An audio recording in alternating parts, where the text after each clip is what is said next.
ধন্যবাদ মাননীয় মডারেটর, বিজ্ঞ বিচারক মণ্ডলী, আমার প্রতিপক্ষ দল যারা শুনছেন তাদের জানাই আন্তরিক শুভেচ্ছা। আজকে আমাদের বিতর্কের বিষয় নির্ধারণ করা হয়েছে যে কোনো রাষ্ট্রের উন্নয়নের পথে দুর্নীতি প্রধান অন্তরায়। অত্যন্ত যুক্তিসঙ্গত কারণে আমিও আমার দলের বিপক্ষে অবস্থান করছি। যে কোনো রাষ্ট্রের উন্নতির পথে দুর্নীতি প্রধান কারণ নয়, সেটা আমিও আমার দল কিছুক্ষণের মধ্যে প্রমাণ করে দিয়ে যাব।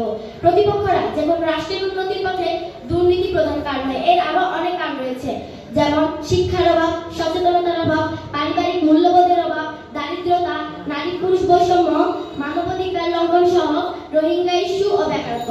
মাননীয় মডারেটর, লক্ষ্য করুন, বাংলাদেশে বেকারত্বের হার প্রায় 25,40,000, অর্থাৎ 14.2%।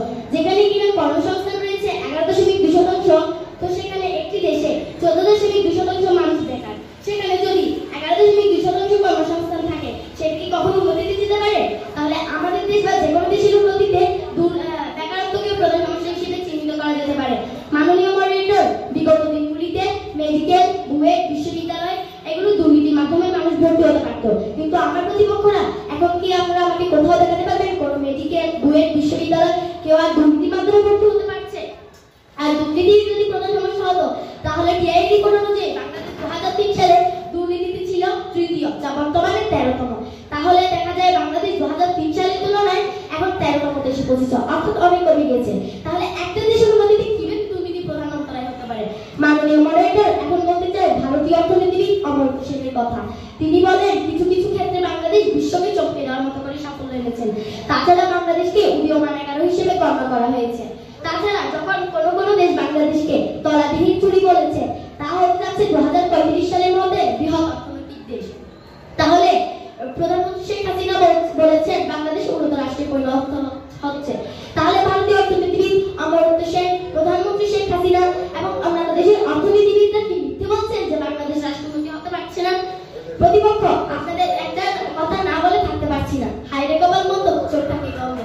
প্রতিপক্ষ দল, আমরা এটা বলতে চাচ্ছি না দুর্নীতি কোনো কারণ নয়, এটা বলতে চাচ্ছি দুর্নীতি কারণ কিন্তু মূল বা প্রধান কারণ নয়।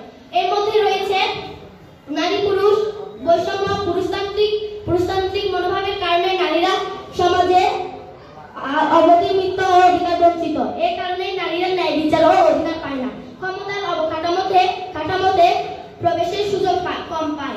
নারী পুরুষ বৈষম্য, আত্মমর্যাদা ও অধিকার হরণের ফলে সমাজ ও রাষ্ট্রে দুর্নীতি বাড়ছে। আরেকটি কারণ হলো দারিদ্রতার কারণে মানুষ চুরি ডাকাতি করতে দ্বিধাবোধ করছে না। এরপরে আছে বাজারের উচ্চতর ব্যবস্থা, যেটা একটি কারণ হতে পারে। তাছাড়া রয়েছে জলবায়ু পরিবর্তন। তাছাড়া বাংলাদেশে জলবায়ু পরিবর্তনের চিরলাইলা সহ আরো অনেক ঘূর্ণিঝড় এসেছিল, যাতেও বাংলাদেশ লণ্ডভণ্ড হয়ে গেছিল।